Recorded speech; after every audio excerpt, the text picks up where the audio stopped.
I think people love the idea, and I won't say people. I think men love the idea of having a wife, but not necessarily what it takes to sustain a marriage. And that could be my trauma from going through my divorce. It's like, I think it is. If I get into another long-term partnership, I want to make sure that that person is committed to being a partner and not just having the benefits of having a wife. Welcome back to the podcast. I started this podcast as a way to help Black men in all aspects of our lives. Studies show on average we lose 2.8 years of our life when we're under heavy stress. And I think we can gain those 2.8 years back if we express ourselves healthily. Stick with me as I interview therapists, doctors, advocates, activists, and friends about how we can be better as Black men and as a Black community. If you're not subscribed to us on YouTube and following us on Instagram and TikTok, you'll definitely want to do that. Without further ado, let's get into the episode. Man, so we here with Tonya. Tonya, you like, I don't know, I'm gonna say it we'll see how it flows. Honestly, I feel like I have like a list of like big sisters on IG. I feel like I don't know if you know Maya.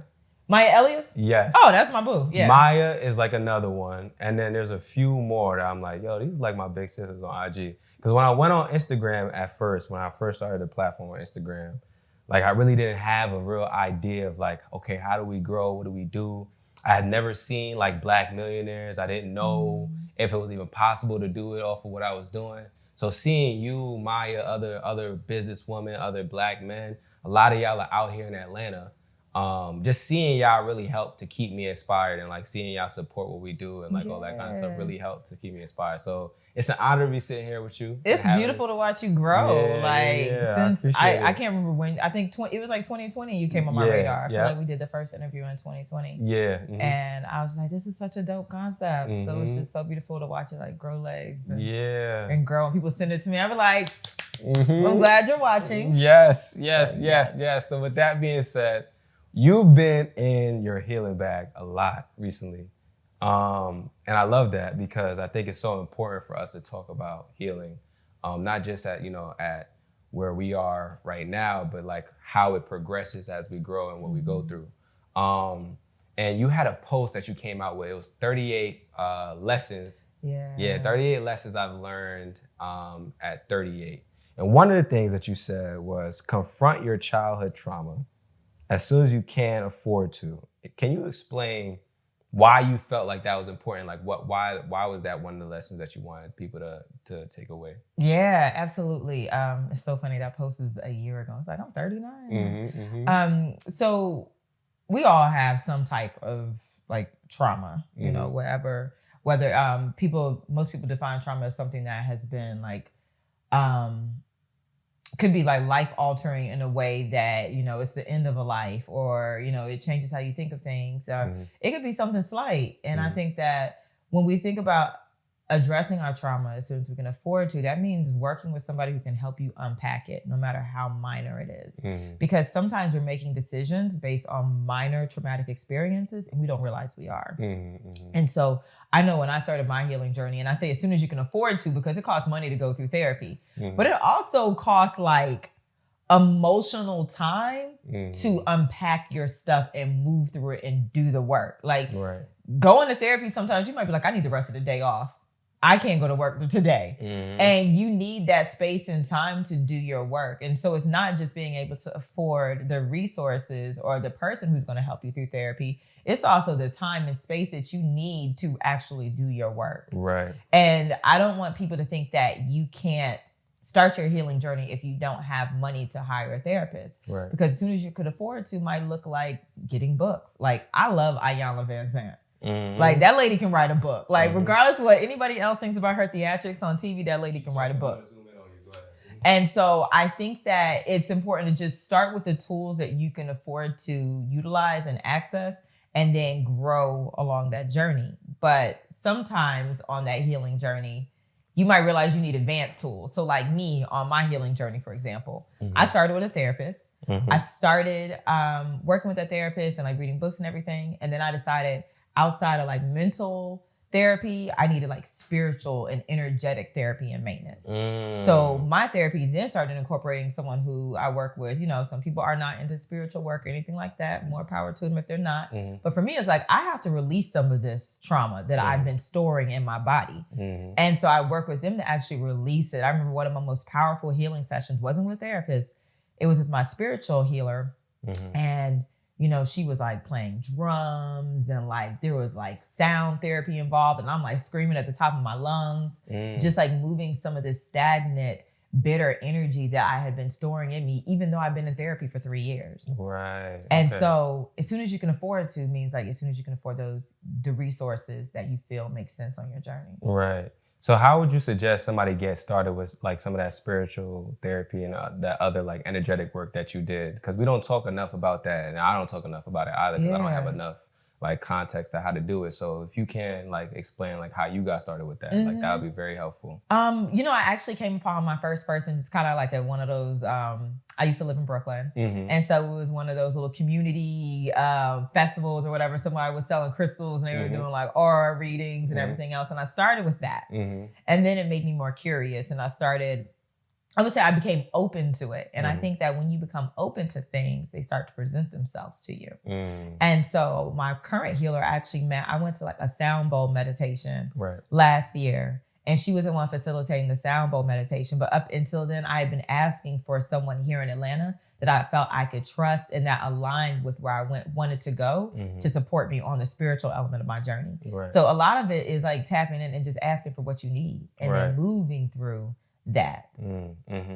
One of the things that we talked about, like when we had our first conversation, and I know that you talk about a lot, is being married and the process after and what that healing has looked like for you. You mentioned like the concept of like staying in a relationship. What do you what do you think? I already know you got some thoughts. What are your thoughts on that? Like staying in a relationship. What do you think people should be doing? And why do you think sometimes people do end up staying?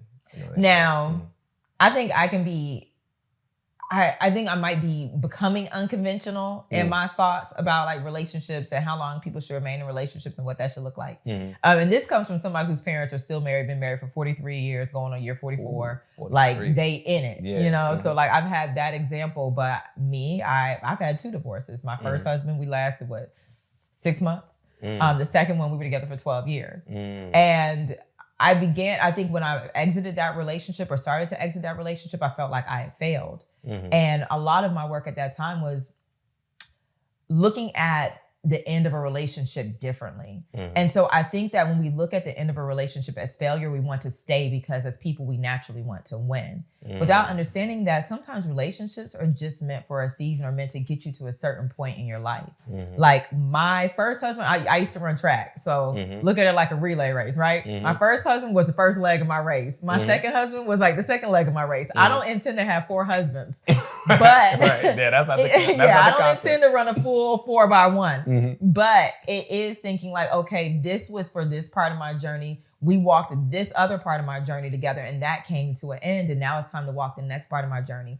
And that person might not have done the work to walk that part of my journey with me, might not be equipped to support me in that journey. And I might not even desire to support them based on where I'm at on my journey. And so I think that people who stay in relationships for the sake of time because we've been together for so long without understanding or asking themselves, are we still aligned though? I think they do themselves a disservice because now you are literally hitching yourself to something that is not helping you grow just because you put so much time into it. And you can grow so much more if you say, you know what, I'm going to bring this to a close. I respect you. I love you. I honor you for what we have completed in this time frame, but I think it's time to move to the next stage. Yeah. One of the things you also talk about is staying intentionally single. They're trying to make it hard though. Now the relationship scoop on Expressions of Black Men now. Listen, look, man. So I wanted you to talk about why you feel like it's important for you to stay intentionally single and what that has looked like and how that's evolved too, because you're talking about it being a little hard now. So how has that evolved over time? Yeah. You know, it's funny because one of my good friends, I don't know, Julian, I know that Julian is one of my good friends. I was talking to his significant other, and I was like, you know, like I think I want to be single. And she's like, okay, now when you choose to be single, like you open yourself up. Like when you're not looking for it, you open yourself up to opportunities and like it. Yeah. But it really was realizing that I had been in relationships. I had been in a relationship for 12 years. And when you're in a relationship, I mean, hopefully you make decisions based on yourself, but also that other person. And I wanted the space to only make decisions for me and my son. Like I already have a son to take into consideration. I didn't want to have to make decisions based on a husband or a partner, myself and my son. So for me, it was like simplifying, being able to focus because I'm shifting my business.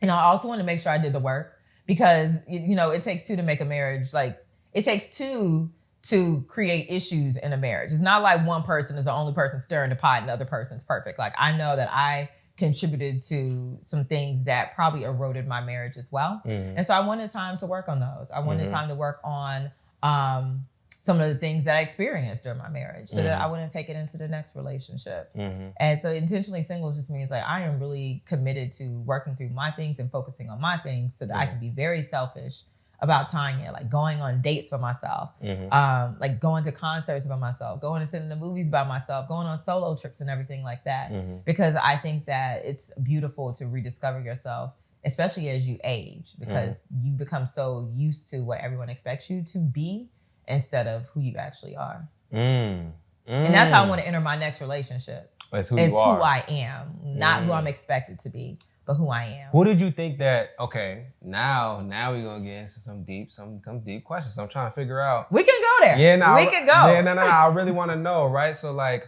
who were you showing up as and who are you discovering yourself to be? Do you have that answer right now? Who was I showing up as? I mean, I think I was showing up for a large part. It was like the person who my parents expected me to be. But also who like I felt like my brand expected me to be. And that's a whole other thing about when you create a brand. And I really do feel like the brand I've created within My Fab Finance and the Tonya Rapley brand are representative of me. But there's so many other layers. And I felt like there were times it's like I feel like I have to show up as this because that's what is expected as my brand. And now I've been pulling back from social media. Like we've been restructuring the business off of social media and everything else. And I just feel like it could just be Tonya. I mean, I feel like I always was Tonya, but not as comfortably and freely. Like you might pull up to me at an event and I got gold bottoms on and like it's a very different person. Right. Than I think most of my social media community is allowed to see. But I think that I held on more to that like a wife defined by like my social media persona instead of like the wife that I feel like I want to be. So who's the wife that you want to be then? I don't know. She's still figuring that out. And I don't even know if I want to be a wife again. Ooh. Like, that's the other thing. Like, I think that the thing about divorcing at, 39, well, we separated at 38. I'm 39 now. The thing about that is like, I had been married. I had my son. And so for me, it's like, if I get into another relationship, it is going to be pure like life improvement. It is going to be, you really add value to my life. I just enjoy being around you because now I don't have to check any boxes. I've been married. I got a child. Like I'm not running up against anybody's clock anymore. And so when I look at that, it's like, I don't know if there's going to be a person who, now that I have what I feel like I wanted to accomplish or have accomplished that, I don't know if there's anybody who I'm going to want to marry. Like, and I don't think people, I will say this, I think people love the idea. And I won't say people. I think men love the idea of having a wife, but not necessarily what it takes to sustain a marriage.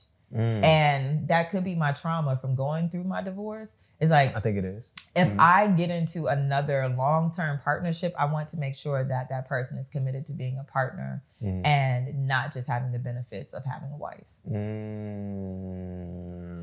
So it's going to take a minute. Yeah. That's interesting that you say that because I really feel like we talked about in the past, like, I don't know if it was David and I or like other folks talked about how we as men have to be prepared to be husbands. Or actually, it was just a conversation we were having, right? And that's why I love your podcast. Yeah, I was just having that conversation where we have to be prepared to be husbands, and we don't talk about that enough.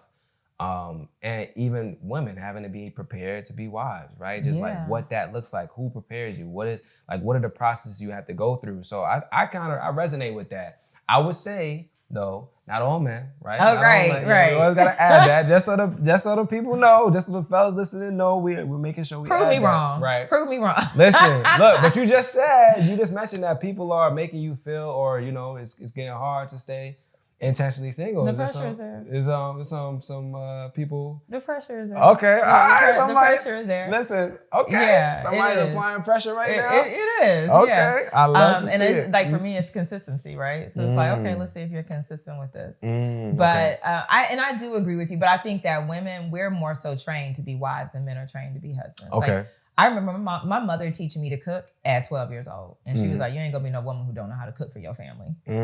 So like my mother started grooming me to be a wife at 12. And I think that I can't say I've seen the same for like my male friends and some of the men I've met who just kind of like, to be honest, even this generation, some of them don't even know how to make a living. Some men don't even know how to make a living. And like when we think about previous generations, the man's role was to be a provider. But now we're seeing that flipped. And so it's kind of like, the gender roles are shifting, or the expected gender roles are shifting. And depending on what type of household you want to create, you have to decide like what is each person going to do in that household. Right. But I think that one of my friends posted something on Facebook like 2 weeks ago, how the life expectancy of men increases when they're married, but the life expectancy of women decreases when they're married. What? Yes. Oh, Lord Jesus. Yes. I thought we were going somewhere positive. No. Oh, my God. No. Okay. Go ahead, Men benefit from marriage, but women actually, we become like caretakers, like super caretakers, because a lot of times we are taking care of the child, we're taking care of the house, and we're taking care of a husband. And a man benefits from being taken care of. And so I think that while I am a natural caretaker and I'm a nurturer, I want to be nurtured in return. And that is what I seek from a partner, is someone who knows how to nurture in return, not just provide. Because I can also co-provide too. So like, let's co-nurture each other as well. Right. I think that's very important. You're touching on a very important topic right now, is the concept that we are just solely restricted to just the gender role of protecting and providing. As a man and as a woman, you're solely restricted to just the nurturing, right? Like, I don't think it should be that restrictive if we're talking about with traditional like relationships. I think it's important to mix in some of the modern, for lack of better words, where it's like you also as a man are supposed to nurture. Right. What woman, if we're talking about heterosexual relationships, what woman wants to be in a relationship where she's not being nurtured at all? Right. And then they wonder why she bitter or like sulking. It's because you're not nurturing her. Right. And so let's break this down too, right? Because I don't want brothers to listen to this and say, well, you guys are talking about this, but you're not providing solutions. Yeah. What are examples of nurturing? This is a solution-oriented platform. So you already asked the question. So what? Yeah. What and this is based on my experience, or like my desire, right? Nurturing looks like I get home and like I get a foot rub, because women wear heels.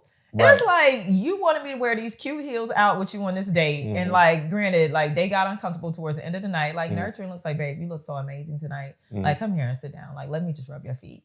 Or it could be like, you know what? Don't even worry about dinner. Like, I know you had a lot going on at work today. I'm gonna go ahead and call and order something for the family. Or it could be showing up to support you at your event and like loving on you and supporting you.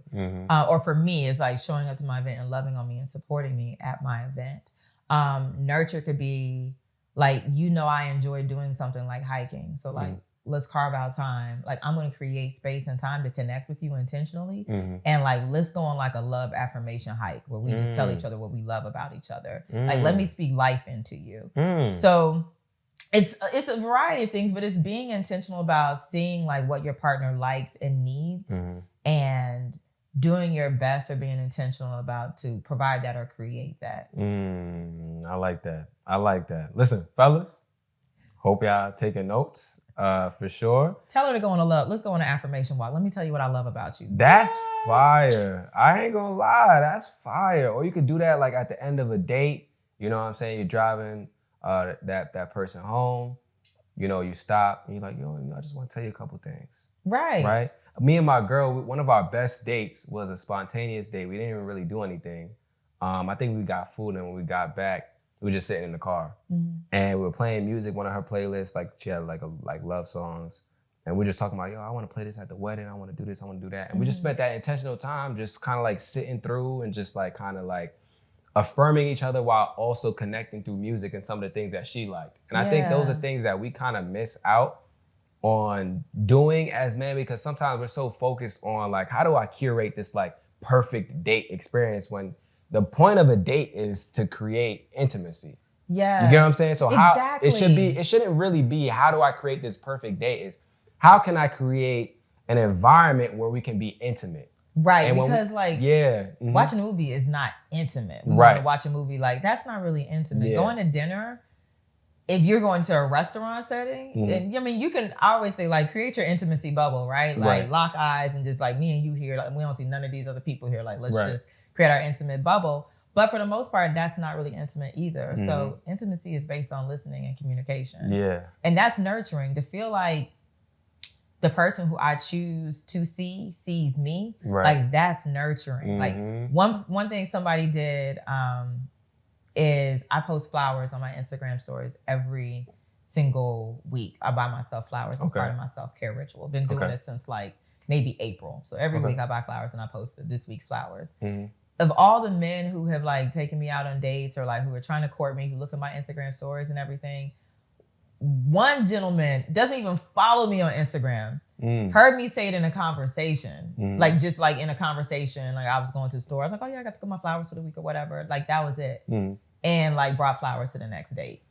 It's like, is that that's what that's the little one on the side of the pressure? Nah, that's pressure. Okay. Yeah. All so right. like that is, but that's like, and it's something small, but it's like all these other men who like, let me take you out, like watch me post flowers every single week. How can I get you Bruh. You ain't paying attention. Right. You not paying attention. Like I'm gonna tell y'all something right now. Now you got me, and now I'm in my bag now. Because I always tell men, right? You have to study your partner. There's nothing that's not being a simp. You know what I'm saying? You're not doing too much. If you're studying the person that you want to be with or that you're with, you are doing what you're supposed to be doing, right? Like if I go on your Instagram story, what I do with my girl all the time is when she says she wants something, even if it's something that she's like, damn, that look kind of cool. You know what? I got a note in my phone. Listen. As soon as she says it, I said, oh, word? All right, cool. It better be a note file with her name on it. Like, listen, I literally have a note in my phone. It says her name and gifts. Yeah. Naima, gifts, right? Anytime she says anything, I go straight into that note and I take a note of what it is that she wants, right? That way, when it comes time for Christmas, her birthday, New Year's, anniversary, whatever the case may be, a random date, I know I got a list of like 15 to 20 things that she said in the last year that she wants. I never have to hit her friend up. I don't got to hit this person up. I don't got to do that. Can you ask her? Hit the friend up. Yeah, can you ask her what she said she's interested in? I'm not doing that. I used to do that when I was a teenager. I'm good. I'm not doing that no more. Was married to someone for a whole 12 years and was still hitting my sister up asking her what gifts I wanted. We've been together for 12 years. You spend way more time with me than my sister does. Exactly. And it's so funny, and it's so, like, those small things go further. Like, one of my favorite candies is peanut M&Ms. Like, my sister, she always laughs. If I go somewhere and I go into a drugstore, if I go into a corner store, I'm walking out with peanut M&Ms. And it's just like something small like that. Like, if you, like, move my car or whatever and put peanut M&Ms in the center console, that's going to do more for me than you buying me a bag. Honestly, because it's like, it's thoughtful. You bought me something that I wanted, not something you thought would look good on me. And I have a really good friend, and like, he spends all this money on his girlfriend. And he's like, I buy her all this stuff, But I'm like, are you buying her what you want to buy her or what she wants you to buy her? Because there's a difference. And that's why gift giving falls flat. Because y'all ain't paying attention to what they actually say they want. So listening, like, I love that for y'all. Nah, I love that. I got a whole notepad. I always tell men, study your partner. There's nothing wrong with doing that. Like, you guys will study for classes, you'll study trade, you'll study people that you want to be like. Why are you not studying the person that you're going to spend the rest of your life with? Studying the league. You get what I'm saying? You studying leagues, you in fantasy, you know what I'm saying? And I'm you not know the trying stats of like your favorite teams. Yo, y'all can have debates about Broad and Wade and who, you know what I'm saying? I'm not saying there's anything wrong with doing those things, right? But I'm saying if you can put that energy and effort into that, you should also be able to apply that same energy into your partner. This is someone that you say that you care for, that you want to be with, that you love. Put that time and effort in. See how it changes the dynamic of your relationship, man. Like, it really does. When my girl knows that she's gonna get gifts that really actually apply to her and help her, it makes her feel like giving me gifts more, right? You get what I'm saying? One of the principles that we have in our relationship is you treat me good, I treat you better, right? So now it's reciprocal, right? All that's saying is when you do something for me, right, I'm going to reciprocate that energy. Not as a transactional relationship, but understanding that, yo, when you make me feel good, I feel obligated to make sure that you feel good as well, right? Absolutely. And it should be that way. Exactly. And I'm saying to men, when you study your girl, it's easy for you to understand the things that make her feel good so that she can do that in turn for you as well. Because at the end of the day, we all just trying to be with somebody that checks off the boxes, that does the things that make us feel the best way that we can possibly be. So, man. And decision fatigue. Okay, let's talk about alleviating decision fatigue. Please, let's talk about it. Because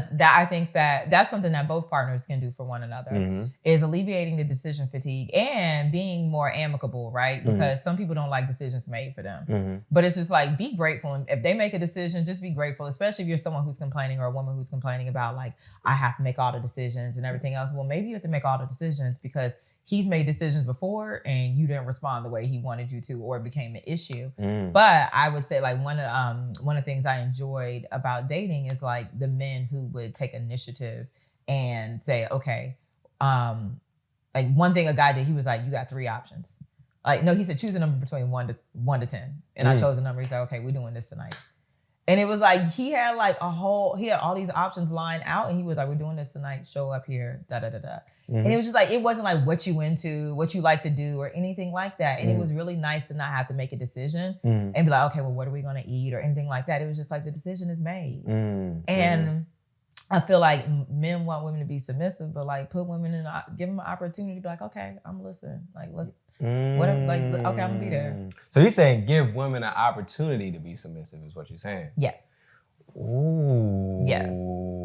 Yes. Because I just think that, and you know, we have opinions. Women have opinions and stuff. Like we do. We'd be like, I'm not into that. Like early on, I was like, the only day I don't want to do is whitewater rafting. Okay. Do not do that. Like, no, that's not it. That's not on the list. Don't put that on the list. Of all your options, Tonya is not whitewater rafting. Scratch that one off. That's when peak black girl will come out and be like, nah. Nah, I'm good. But anything else is like, you know what? I've said this. So like for me, it's like, you got to work on yourself. If he brings something to the table and you kind of hesitant of it, do it. And don't have no attitude about it. Because then he ain't going to do it no more. So it goes 2 ways. I like that. I like the concept of eliminating decision fatigue for both parties. Can you break down, first of all, because I know there's some folks that may not understand what decision fatigue is in the first place. Yeah, break down what that is. Yeah. Most people probably got it right now. It is just like every day we have to make so many decisions. Right. I mean, especially as entrepreneurs, if you're in a leadership position at your job, but even outside of that, like if you have kids, what's this child gonna eat today? What they gonna wear to school today? What am I gonna put in their lunchbox?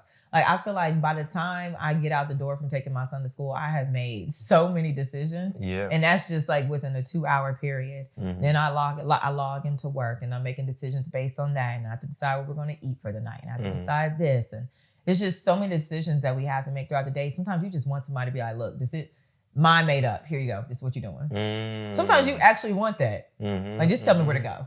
You know what's so interesting? I was talking to my mom the other day. And I don't know how we got on the topic of her coming back home from work. But my mom has like one of the craziest work schedules that I know to date and still keeps it up.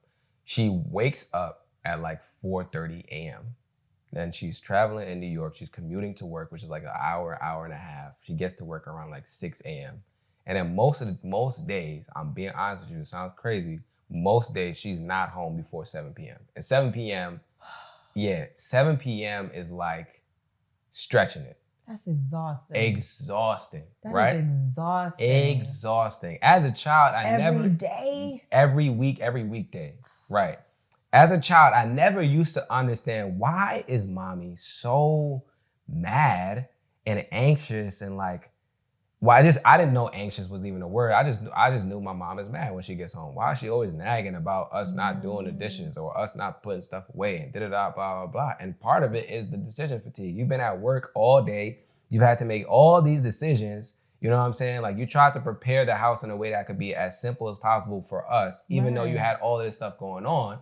And then when you get home, stuff is not the way it should be, right? And taking on other people's energy. And taking on all, exactly. Especially on that commute. Ugh. Oh my God, right? And then when you at work, you have to deal with all these different people, right? And then you gotta come home and deal with your kids who ain't even grateful enough to wash the dishes. Right. And I'm sitting there thinking, man, mommy, you tripping, man. I'm like, you always coming back home yelling, getting mad. All we did, we just didn't wash the dishes. Not that big of a deal. We just didn't take the chicken out. Not that big of a deal. And that would have been that'd be such a, like, taking something off her plate. Right. Would just be like, wow. Yeah. Like washing dishes. Yeah. And I think like having these conversations and going through like my healing journey has helped me to really change my, well, I didn't have a bad relationship with my mom at all, but like just the way that I perceived her. You know what I'm saying? Because growing up, I used to think, yo, my mom is just always mad. Why is she always mad? And then I started having conversations with her and I'm like, yo, I would have been tight too. Mommy's exhausted. Yeah, she is tired, yeah, bro. She is exhausted and she can't give up. Right, and like, she can't. That's the thing about having kids. Like, she can't, ooh. yeah. Can you talk about that a little bit, please? Having kids is one of the most thankless jobs. Like, I know I was talking to somebody and they were like, would you have another one? Because I have my son, Karis. And they're like, would you have another one? And I'm like, I don't know. Because especially them first 3 years before they get their little personality and start becoming independent and everything, it is so thankless. But then even further than that, I think about the small things, the big things, but seemingly small things that my parents did for me as a kid, and just like how ungrateful I was. Just think about, like, someone was like, what's one thing that you realize as an adult is expensive? And I was like, first time I went mattress shopping, I was like, bruh, y'all were buying these? Like, these things, like, where are the discount mattresses at? Because they were so expensive. And it's just like the things that your parents do every single day for you and you don't show them any like ounce of gratitude. And when you got a preschooler, there's no concept. No. It's literally like, you hear from me. Right. Like, my son will literally be like, we'll walk in. So I try to make sure that me and him do something fun when I pick him up from school for the most part. So we'll either go play like pickleball. He likes playing pickleball. We'll go to the park. We'll go to the trampoline park, or we'll do something. Or sometimes he got to go grocery shopping with me. But then I'll do this after me working all day, picking him up, taking him, and then we get home and I still got to cook after all this. Right. And he'll look at me and be like, Mommy, you're boring. Little. Yeah, you're like, yo, let me go drop this mom. Dropping back off at, You know, and it's just like, it's so thankless. It really is. Having a child myself definitely improved. I had a great relationship with my mother, but having a child, I was like, girl, thank you. Because it is such hard work. It is such hard work. Yeah. So my mom sometimes watches the episodes. Shout out to you, Mom. I appreciate you. I always tell her that too. Honestly, what I will do too is challenge every Black man. You know, if you don't really have the best relationship with your mom, depending on what the circumstance is, right? But please go have that conversation, right? Like, just try to understand some of the things that she went through, right? Because I think a lot of the times, like, yo, my mom is tripping, bro. Like, she's bugging. And a lot of us have mother wounds. We don't talk about that enough. We always talking about these father wounds. Mother wounds. We have mother wounds. And you can have a mother wound having grown up with your mother. Yes. People think abandonment is the wound. No. Presence creates wounds too. Yes. Ooh, I'm so glad you said that, because I'm about to tie it all together, right? So my mom, like I said, right, from 6 a.m. to 7 p.m. she was gone. So basically, right, for lack of better words, I grew up kind of in a single parent household, if you really think about it, because for most of my day, my mom was gone. My mom wasn't there. And when she gets back, she doesn't really have the energy to cater to me. That's one of the things that we talk about now. I asked my mom, what's your biggest regret?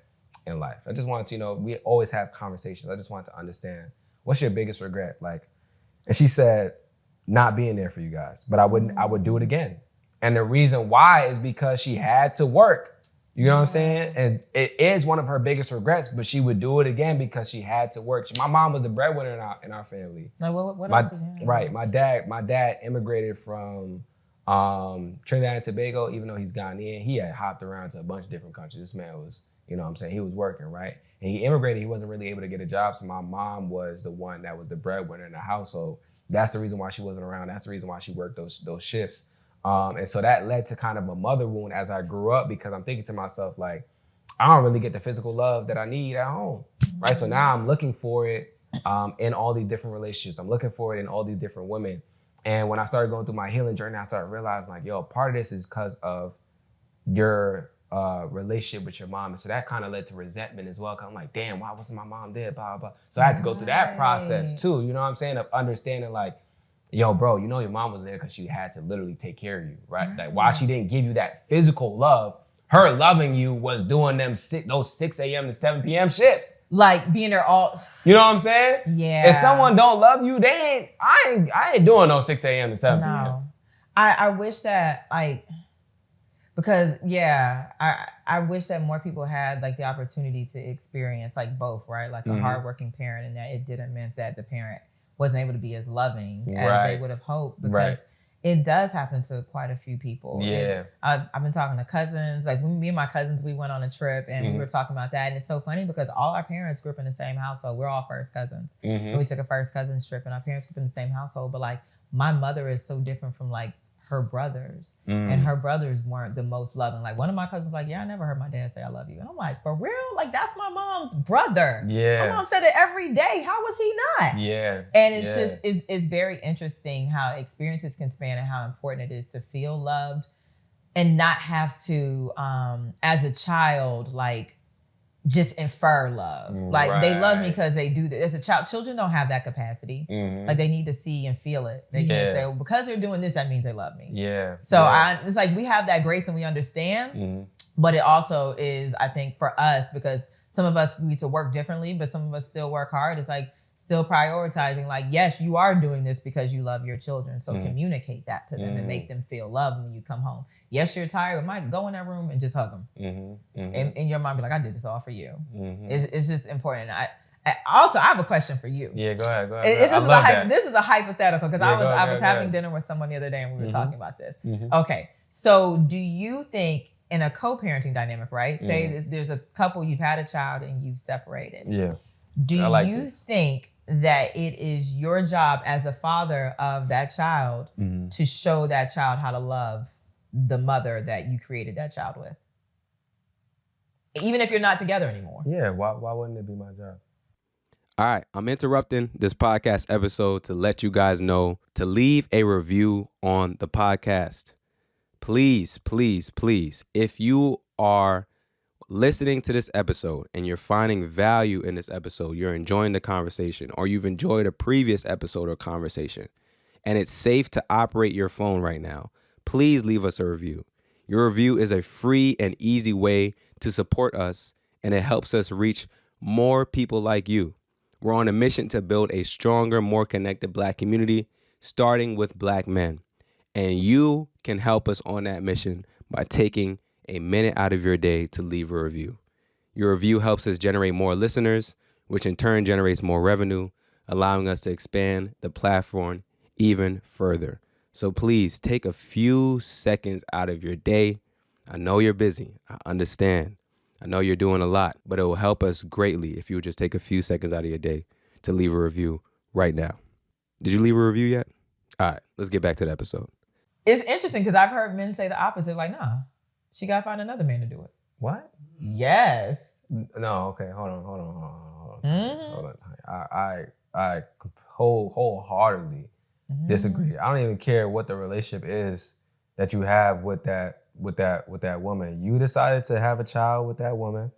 You know what you was doing. We all grown folks, right? We know what we doing. So you gotta deal with the repercussions of your actions. And if I was in that situation, I'm not sitting here talking out my ass, I would do the same thing that I'm telling everybody else to do, regardless of what the situation is, right? Yeah. And the reason why I'm saying it is our responsibility is because as a man, right, as a parent, right, your responsibility is to raise up your child the best way you can, right? Why would I leave one of the most important aspects of my child's like upbringing to another man just because we're not together? Just because you're not together. You know how petty that is? Like, oh, I'm not going to teach him how to love you because we're not together, so I'm going to make another man do that. What kind of, like, what? It's really interesting. What are we talking about here, bro? I was like, huh? Nah, bro. But and the reason, well, what brought it up is because my ex-husband, first Mother's Day we spent together, he didn't wish me a happy Mother's Day. He didn't send me a card.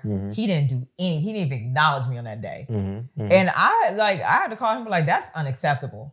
Like, I'm a really good mother to your child and you teach him how to treat me. Like, you show it. So you don't gotta give me anything. But until he can afford to buy something for me or he can make me a card. Right. But I do think, and when we think about like how relationships are impacted, I think that a lot of the bitterness that women feel is because, and even in co-parenting dynamics, is they don't feel appreciated. Because a lot of times when you're a co-parent, most women have the bulk of custody of their child, unless you have a 50-50 agreement. Right. But most women have the bulk custody of their child. The father might get the child every weekend, every other weekend, or something like that. And so it's like, I am literally making the most sacrifice for our child. And because of whatever transpired in our relationship, you still can't honor the sacrifice that I'm making. So then you become bitter. And that clouds all the other interactions. Right. So I think that it's important for men to understand, like, you are teaching your child how to honor that person. And you should still honor that person. Because creating a child is the closest most women will get to death. You mentioned that. Like, you go to the ends. And it's just like, honor her. Yeah. Even if y'all not on good terms. Like, you know what? Thank you.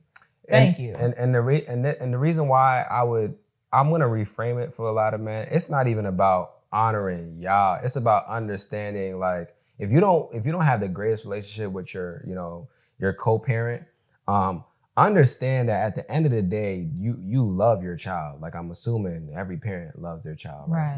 That may be a big assumption, but I'm assuming you love your child. If you love your child, you have to understand that it's not healthy for them to be in an environment where they see mom and dad don't actually like each other. You know what I'm saying? Or can't actually be cordial at the very least. What is it going to hurt you to go to Walgreens and pick up a $8 fucking card? It's crazy. The cards are $8 now, though. You know what I'm saying? I mean, it's a little wild. Taxing. But what is it gonna cost you outside of money, time, and a little bit of pride? You know what I'm saying? And I think it's important for us to understand, like, yo, as much as we think that that's not a huge thing, it is, right? Like, and don't do it for you. Don't do it for your co-parent. Do it for your son, your daughter, whoever it is that's watching, that needs the example of what it looks like to not only be cordial when there's not a relationship, but also understand what it looks like to honor someone that you did have, that connection with, or that did go through that, to make sure that they are there. You know it's what I'm relationship saying? maintenance. Right, exactly. And that's like one of the critical elements of adulthood is how do you maintain and sustain relationships? How do you groom relationships with people over time? Because a lot of business success is based on networking. And if you don't learn how to like treat the people around you well, you're going to have a lot harder time treating the people outside of your life, or the people who might not be able to do anything for you well. Right. So it's like you're giving them a life skill, as well as you could be smoothing something over and just creating more goodwill in your co-parenting dynamic. Ooh, we didn't even talk about that. Why? So can you explain that last part, the smoothing things over and creating goodwill in your co-parenting dynamic? Because I don't think men understand what it does to the co-parent, what it does for the co-parent as well, right? Like, they're just thinking, I'm not doing that because we're not together anymore, blah, blah, blah. But they don't understand like how that also can potentially help with the co-parent dynamic as well. So can you explain that? Yeah, I think that it depends on the terms of like why you're not together. People aren't together for a myriad of reasons, or they might not have ever been together. Right. But at the end of the day, now you have a long-term relationship with this person, because now you two are raising a human, or you are responsible for a human. And I always say, like, parenting is not over at 18. Like, you're responsible for a human for the rest of y'all lives, basically. So this is a lifelong relationship. And when we think about smoothing it over, like, if you're at your job or something and you feel like you did something to like rub your boss the wrong way or a client the wrong way, say it's a client, you'd be like, oh man, I ain't show up on time for that email, or that meeting or whatever. You're going to try to smooth it over. You're going to try to make things right. And the same goes for someone you have a long-term relationship with. Right. Like you also need to take responsibility. And sometimes that means being the bigger person. Right. And be like, you know what? It ain't even like, let's put egos aside. This ain't even worth what we're doing, because I know with my ex-husband, like there was a rocky point. There was a rocky point. And I tell people all the time, I showed my ass during that rocky point. Like it was a trip. But it was like we both had to realize like what our goal was. My goal was to not impact my son's relationship with his father and to never impact their relationship and to not create boundaries or barriers for him having a relationship with his father. And for me, that meant doing a lot of my work and smoothing over my own stuff. But that also meant smoothing over stuff with him. Like, I know I said that.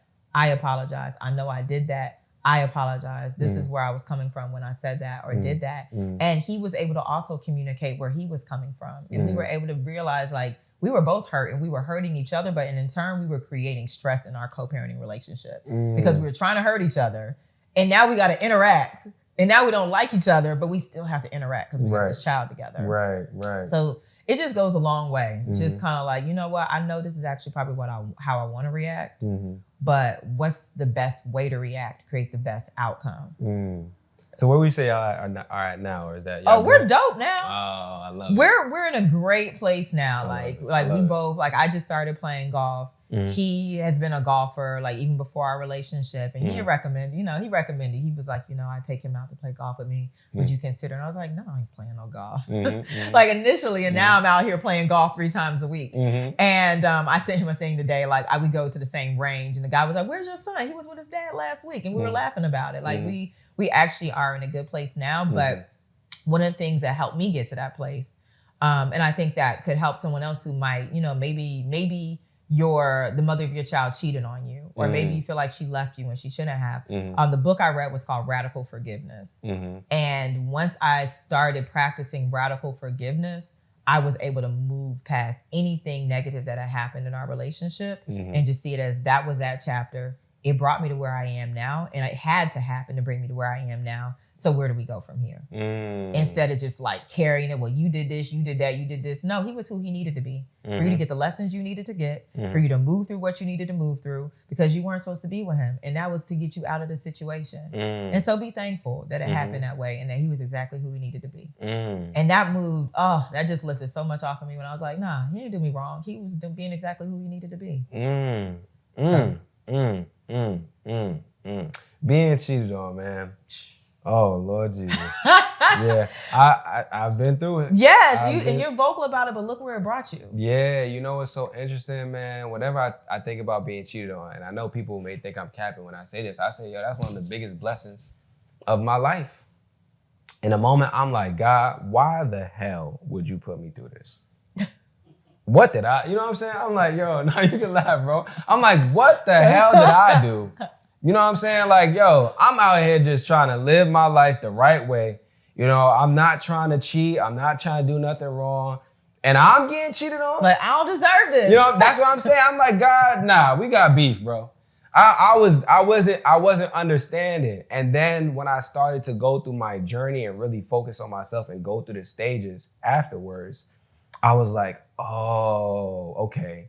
That had to happen. Because if it didn't happen, I wouldn't have had the courage to leave that relationship that I didn't need to be in. If I had stayed in that relationship, I'd have went down this longer path of eventually having to end the relationship, but now investing way more time, money, and energy in the wrong direction, right? But you had to redirect me through that to then start my healing journey, which then started Express Yourself Black Man, which is now helping hundreds of thousands of people. Which is like gave birth to you. I mean, I won't say it's your purpose entirely, but it is like one of, I would say, like we have verticals of purpose. It's one of your purpose verticals in your life. Exactly. And so once I started realizing, and there's so many other things too, that I realized that led me to realize, and I was just like, yo, I can't think of this as a negative anymore. Right. You know what I'm saying?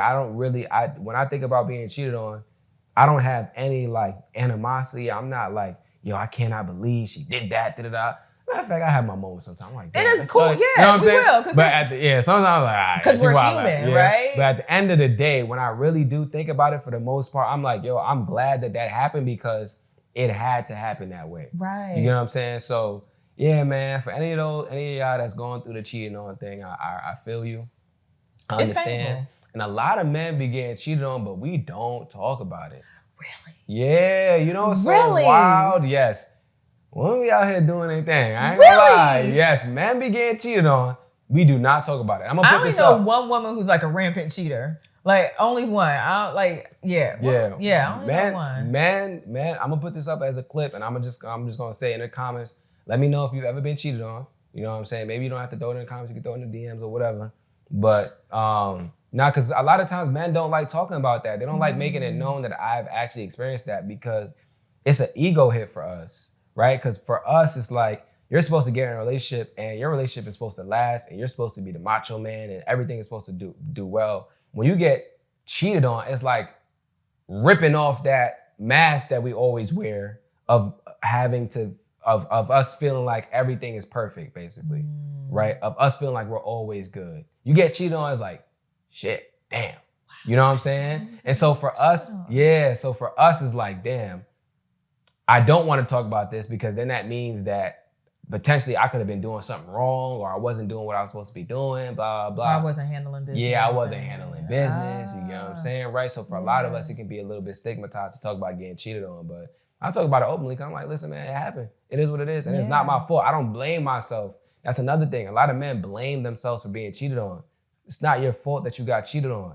I hate when people try to, let me not say hate because I know my mom gonna watch this. I dislike when people try to make it seem like it's the person that got cheated on. It's their fault or they did something wrong that led to the cheating. Don't get me wrong. There's an environment in a relationship that can lead to your partner struggling with fidelity, right? You get what I'm saying? That's a good way to put it. Yes. Them struggling with fidelity. Struggling with fidelity. There's absolutely environments that can happen in relationships where it can lead to one or the other partner struggling with infidelity. Or struggling with fidelity, right? But that does not mean that it is your fault or my fault for, being cheated on, right? Like, it's not my fault. I could have did things you could do. Exactly. I could have did everything right and they could have still cheated. Yeah. Right? And at the end of the day, when you're in a monogamous relationship with somebody, if you're going through that process where you're feeling like, yo, I'm struggling with this, you're supposed to have space in that relationship to have those conversations. Or if you don't have that space, you're supposed to create that space, right? I always tell people faithfulness is a choice. It's a choice. You choose to be faithful or you choose not to be faithful. Absolutely. Right? That's why I like when people say, I made a mistake. Absolutely. No. You ain't make no goddamn mistake, man. A choice. And I think, even in my scenario, that's how I get upset. But no, I chose to be faithful. I had so many opportunities. But I'm going to be a wife. I ain't even going to entertain this lunch. I'm not going to do it. Tonya. And you just be like, ain't this better? Man, I had this one, when I in my past relationship, right? I never told this story. But I'm going to tell it here just because we talking about it. Right? Exclusive with Tonya, right? So, my past relationship where I got cheated on, right? Like maybe 3 months before I got cheated on, I had met this girl. And we having conversations. I wanted to do business with her. We was trying to do business. And we was having conversations. And she started telling me about how she had cheated with this dude and cheated with that dude. She wasn't in a relationship. She was like the side chick type of thing, right? So she's explained that to me. And I'm like, why would you be telling me this in the first few meetings that we're having? Like, how are we having these conversations? I'm like, I'm reading between the lines. I'm like, oh, you're trying to let me know that you with the shit. That you would be a side chick. And I'm like, nah, I'm good. I got my girl. I'm trying to make this work. But I very vividly remember that being conversations that we were having 3 months, like me and this girl were having 3 months before my girl cheated on. I remember saying to myself, I'm not doing that. I'm not doing it. And our relationship at that time, me and my girl's relationship, my ex's relationship, it was rocky at that time. But I'm thinking to myself, nah, I'm not doing that. So then for afterwards, when I found out I got cheated on, I said, yo, this whole time I'm struggling, bro. You know what I'm saying? I'm here working. I'm cutting this girl off. I said, nah, we can't keep talking. It's not worth it. It's not worth it. Meanwhile, Shorty already done made her decision. Listen. You know what I'm saying? I said, golly. Afterwards, you know, when you go through that betrayal trauma after you get cheated on, you go through like the rage stage of like being super angry. I said to myself, I should have fucking cheated. You know I might as well have cheated. I might as well have. It's really, and Lord. it's such a process, and it's like, you know, it's a grieving too. And it's just like, and it's like you throw layers on like the embarrassment, and then feeling like it makes you insecure. It creates all these other issues on top of a breakup. It's really it really is challenging to move through, and I think it is one of the most vulnerable spaces you will be in. It's coming out of a relationship where you were cheated on, because like now you need to like feel like. Like I said, you were embarrassed. Now you're grieving the end of your relationship, and it messes with your self-confidence. So you're like, dang, why I get cheated on? Like, what was it about me? Like, how does this not happen again? It's a doozy.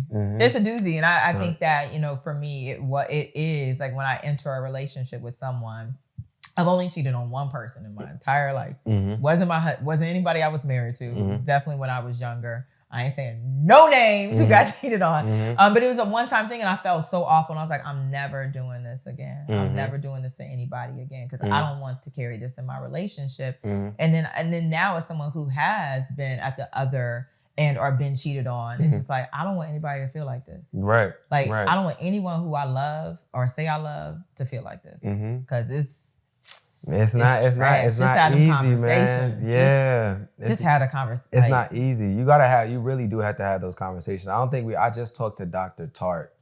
I don't know if you know him. He's a Christian psychologist. He's an expert on relationships, marriage, dating, that kind of thing. And he was just so transparent about how, you know, it's important for him and his wife to talk about like temptation level. Or like his level of endurance for temptation and all that kind of stuff, and understanding that and bringing that to his wife when things are going, you know, things aren't necessarily going the right way. He was talking about this scenario where he was like, yeah, I was, you know, his wife was, you know, going through maybe some tough time with her health or something like that, and I'm assuming they hadn't done something in a little while. He's like, yo, I was horny. He was like, yo, I was looking at. I knew it was bad because I was looking at people I never had looked at before. He said I was looking at them. He said, yo, the man woman kind of. I said, nah, Dr. Tart, calm down, man. But he said what ended up happening was he started having a conversation with his wife, like, yo, listen, I'm at a point right now where, you know, something got to give, right? You know, and he said it's important for when you're in a relationship to be able to have a space to have those conversations, or as a man or as whoever it is that's going through the temptation, being able to go to your partner and say, yo, listen, this is what's going on. This is how I'm feeling, right? Rather than doing something that's going to ruin an entire relationship that you worked so hard to build to the point that it is, right? Yeah. Because when you make those decisions, one of the things that I remember, I saw a post where a guy was talking about how he made a 5-second decision or a 10, 15-second decision that cost him 20 years of his life in prison, right? And I kind of think of it the same way when you think about cheating, right? You're making a decision, and maybe it could be 5, 10 seconds, but it could be more decisions than that, it could be 6 to 8 minutes. Maybe, you know what I'm saying, right? But yeah, you're making a decision that's going to cost you years of your life or months of your life that you worked to get to that point, right? It's just not worth it. Literally right? everything you work to build. Right. It's just not worth it to do that, right? And I think we have to be able to rationalize those things, and a lot of that comes with like emotional regulation and intelligence and being able to just communicate with the person that you're with and not feel like it's going to lead to like a bigger issue. And even if it does, it's better to do that than, you know what I'm saying? I want to talk about communication. What's up? Yes, because I think that like people always talk about communication is important and you got to communicate with people. But communication is also hard. Right. And I would love to hear from a man. So I'll give you an example of something. Like I get so much like stuff from dating now. I was dating this guy and like things were really cool. Like we were really hitting it off. We got along really well. Like we had a lot in common. Just we were there. And then like I didn't hear from him for a week. And I was like, oh, what happened? Like where'd he go? Like what happened? And then he hits me up and like day 8 and was like, hey, you got time to talk? And then like I got an attitude. I'm like, What's up? And he was like, I really didn't want to have this conversation with you. But he was like, after my last relationship, because he didn't have any kids, he said, after my last relationship, I promised myself I wouldn't date another woman with a child. And he was like, as much as you brought to the table, I would not be I would go against the agreement I made with myself to continue moving in this, knowing that I didn't want to date a woman that had a child. And at first it was like, wow, damn, like my son is awesome. But then I also had to think about the fact that, when you have a child, you are attached. Like at the end of the day, my schedule is different. I got to make sure it aligns to my co-parenting agreement before I could do it, or aligns to my son's schedule. You have a different type of freedom. And it's like, I had to step back and be like, you know what? I completely appreciate you being honest with yourself and me, because had we not had this conversation and you kept trying to like move through it and not be honest with yourself, we could have been 1.5 years in, emotions fully involved. And now it's time to go to the next stage. And you're like, I never wanted to be with a woman who had a child. And now I'm upset at you. So I think that was a really hard conversation for him to have. And we actually became really good friends after that. I was like, I actually respect you for having that conversation with me.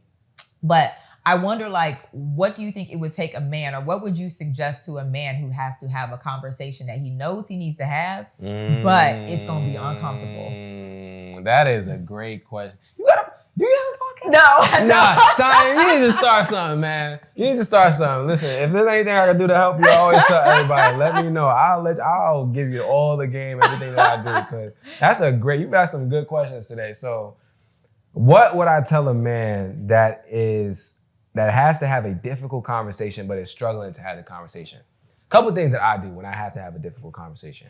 I write out how I'm going to start the conversation at the very least, right?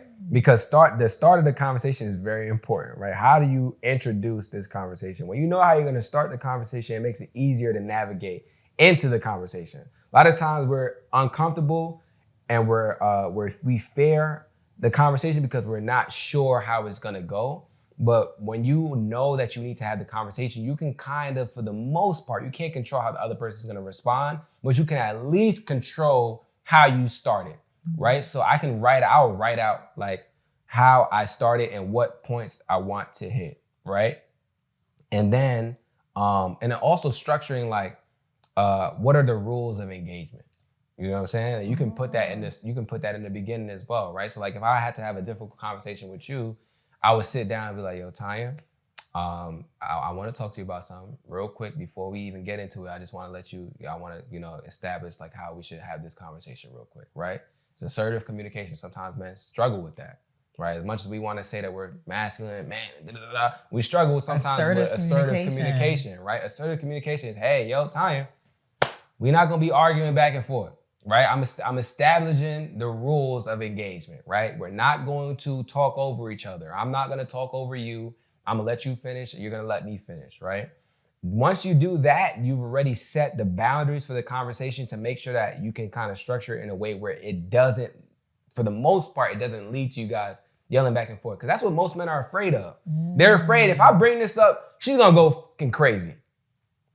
And I don't want to deal with that right now. Right. So I'm not going to have the conversation. I'm not dealing with it. She's going to go crazy. They've been in a house where they've seen their mothers go wild, buck wild in the crib, having temper tantrums, all that kind of stuff. So they associate conflict with temper tantrum when it comes to women. So that can lead to a lot of like, I don't want to have to deal with conflict. Right. You get what I'm saying? So that's why a lot of men, they will struggle when it comes to being assertive and having a confrontation, because they've seen in their household, man, when my mom doesn't get what she wants, it's hell for everybody.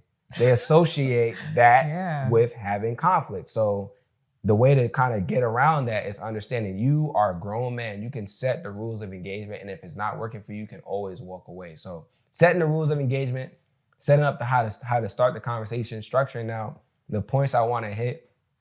And then at the end, just realizing, bro, listen, it's going to be uncomfortable, but you're a grown man. You gotta put your big boy pants on. You got to soothe your inner child, right? Because that's really what's operating right now. Your inner child is telling you, hell no. Last time we did something like this, do you remember? It ain't safe. It ain't safe. Yeah, your inner child said, hey man, nah, man, I ain't doing that, man. You gotta put your big boy pants on and talk to your little self and say, yo, bro, we good. We'll be all right. Yeah. I'll figure it out. I'll make it work from here. We're going to be good. Like at the end of the day, we're going to figure this thing out. That's so true. Yeah. Assertive communication. And like real seeing, and I'm happy you mentioned that, because I think as women, or like the women watching or listening, it's important for us to think about how we receive information and how we move with it. Yes. Because like if you show out when he tells you that, he probably ain't gonna want to tell you nothing again. Oh hell no. Like he is like, oh, it's a rap. She don't know how to. I can't communicate with her. No. Yeah. And that I think that's something I would do differently. Yeah. That is absolutely something I would do differently in my next relationship, because I think that I would respond from a place of ego or attack originally in my marriage. And I think that like even in dating, when he told me that, when he was like, yeah, I was like, you know what? Thank you. Like, I appreciate that. Thank you. Growth. And instead of being like, well, you knew I had a son when you met me. And like, I could have went on and off. Like, you knew me before you even met me. And still, you know what I'm saying? But it's like, no, I respect that. Yeah. I appreciate that. Yeah. Like, women have, if we're talking about heterosexual relationships, right? Women have a lot of power. And you guys have to know how to steward that power well, right? Because you guys really do. Listen, I don't know. I'm gonna speak for myself, man, but I know a lot of fellas can relate. We try not to wear our heart on our sleeve, and we try to make it seem like we all good, but we be sensitive. Yeah. We be sensitive, right? And we have feelings, we have emotions, and we don't want to bring something to you guys, and then you guys are just shitting all over it. You know what I'm saying? I finally opened up to tell you something that was really bothering me. It took me a lot to get to this point. I probably wrote notes. I probably had multiple conversations. I probably went back and forth with myself. And I finally bring this thing to you. You get what I'm saying? And as soon as I bring it to you, slap it out my hand in 2 seconds. You get what I'm saying? So you got to understand, like, you have a lot of power. You can build a man up, and you can just as easily tear him down with the way that you respond to the things that he brings to you. And this could be conflict, this could be his emotions, this could be something that's going on with him. Regardless of what it is, like the way you respond and approach his emotional his vulnerability. I've seen this a lot with men. Is very, very important. Don't throw stuff back in his face. Don't shit on him when he's crying. Don't tell him that he ain't a man because he's not doing this and that. Like, be mindful of the things that you do, the things that you say, and how you approach him. You know what I'm saying? Now I'm telling you, I'm serious. Like, my next situation. Listen, I'm gonna listen to all the old episodes. My next situation about to get. Listen, I'm telling super you, Tonya. It really is a superpower. A lot of the men that are in long-lasting relationships that have gone through their healing journey and are like happy with their partners, these are some of the things that they tell me. I just had a man that was in here, the guy that you met, Isaac, right?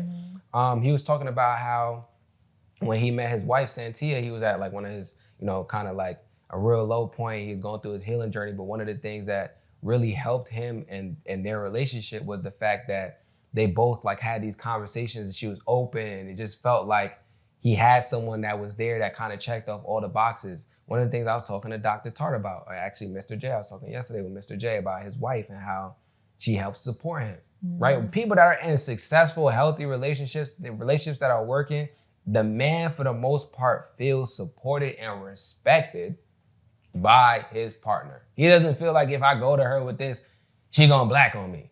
Yeah. If I go to her with this, there's not gonna be space for me to talk, right? He feels like for the most part, he can say whatever it is that's on his mind, obviously with tact, right? And she will be receptive to it and understand that it's not coming from a place of harm, but it's coming from a place of love. This is so important. And I'm telling you, I think about it like, and I'm also thinking about like, this is important in how I raise my son too. Like how I relate to my son as his mother. Yeah. And ladies, I don't know if my son is going to be in a hetero relationship, but if he is in a hetero relationship, I hope the ladies are doing their work with their daughters. So I'm doing the work with my son, and I don't want him to run up on some like chick who invalidates his feelings and everything else. I'm telling you. After I done taught him to be emotionally available. Yeah, but you know what you can do though that will help him with that too, right? Because I'm not saying it's all on you, but there's things that you can do that will really help him. It's just letting him, allowing him to, giving him the space to feel his emotions and process his emotions, regulate his emotions, and then also affirming him for doing so. Because when you affirm him at the end of that process, it lets him know, okay, this is something I should be doing. So when he goes out into the dating world and he has, like, God forbid, he has someone that invalidates him, he's like, oh, she's bugging because I'm supposed to be doing this. So I know she's not. It's his norm. You know what I'm saying? I know, yeah, you have to make it his norm. I know she's not doing her work because I know this is what I'm supposed to be doing. I'm not iffy about it. And I think a lot of us as men, we're iffy about if we should have emotions or not, right? So when we start to process our emotions in our relationships and we start talking about it, because we're already iffy, when you slap it out of our, when you just disregard it, we're like, damn, son, I knew I shouldn't have even did it in the first place. But if I already had that behavior instilled in me, that process, because I've grown up, that way, I would know if I get in a relationship and a woman or a man or whoever disregards my feelings, I would know, oh, they're bugging. I'm not even gonna second guess myself because I know for a fact I should be doing this. You get what I'm saying? So just think about how you can like reaffirm him and things and strategies and tools and things that you can do to help him to kind of get in tune with his emotions. He be letting me know.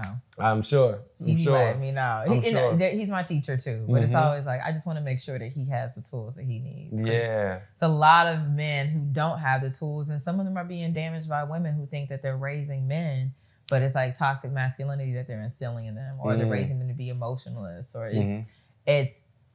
there's so much work that like communities can do in general. I know you gotta go. Yeah, I gotta get I know you gotta go. Can you tell people where they can find you, how they can support, all that good stuff? Absolutely. So my platform is we didn't even talk about what I do. Yeah, you know what's so crazy? We just really got into I was thinking about that. Please. I'm sorry. I'm so rude. It's okay. I'm sorry. Go ahead. So I'm a financial educator by trade. I've been a financial educator since 2010. So at this point, I'm an OG in the personal finance space. My platform is MyFab Finance. I'm not there as much anymore because we're restructuring the company to focus on economic policy development and moving in government contracting. But we still have resources available. So MyFab Finance for financial education. And then my personal platform is Tonya.Rapley. That's TONYA.RAPLEY. And I'm not on there as much because I'm really being more intentional about creating life offline. I feel like I've been an influencer since 2013. Like you're looking at, I would say 2015 was when I first got my first brand check.